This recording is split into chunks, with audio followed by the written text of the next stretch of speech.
расман муҳорибат дар якчорфинали гран-при вазн ним вазни ACA байни варзишгари тоҷик Фаридун Одилов бо рекорди 16-2 ва варзишгар аз Русия Элхан Мусаев бо рекорди 10-1 рӯзи 11 август дар Москва дар турнири ACA 161. Ассалому алайкум дӯстон, хуш омадем ба шабакаи мо. дар навори имрӯза барои шумо тозатарин ва беҳтарин хабарҳоро аз ҷаҳони ММА омода кардем, махсусан барои мухлисони тоҷик ва мухлисони Лоиқ Раҷабов. барои ҳамин дар ягон ҷо ба ҳазур нишаста лайкро зер кунен. мо боша наворо оғоз мекунем. ҷангори вазни нимёнаи UFC Гилберт Бёрнс гуфт ки барои чӣ муҳориба зидди Билол Муҳаммадро қабул кард.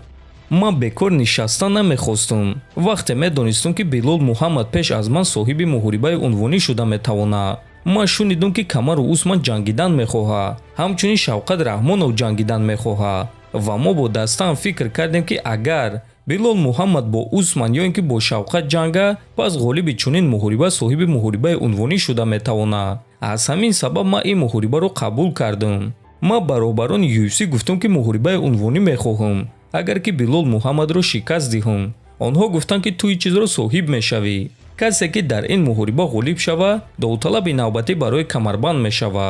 аз ҳамин сабаб ин муҳориба барои ҳар дуи мо имконияти хуб аст. касе ки дар ин муҳориба ғолиб шава, соҳиби муҳорибаи унвонӣ мешава.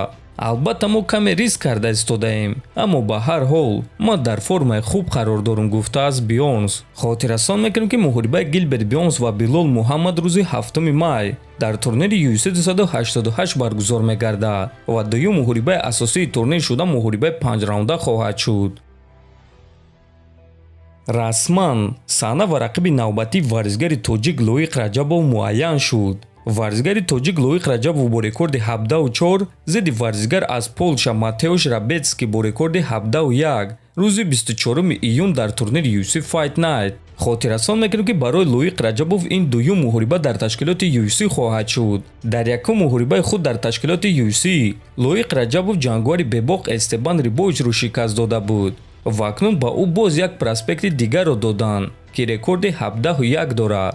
барои Матеуш низ ин дуюм муҳориба дар ташкилоти UFC хоҳад шуд. дар якум муҳорибаи худ ки рӯзи 14 январи ҳамин сол баргузор гардида буд, Матеуш дар муҳориба зидди Ник Фиоре бо қарори доваро ғалаба ба даст оварда буд. акнун Лоиқ ва Матеуш рӯзи 24 июн вохӯрда беҳтарини худро муайян мекунанд. мо боша албатта ки Лоиқро дастгирӣ мекунем ва ба ӯ омодагиҳои хуби беосеб ва ғалабаи дурахшон орзумандем.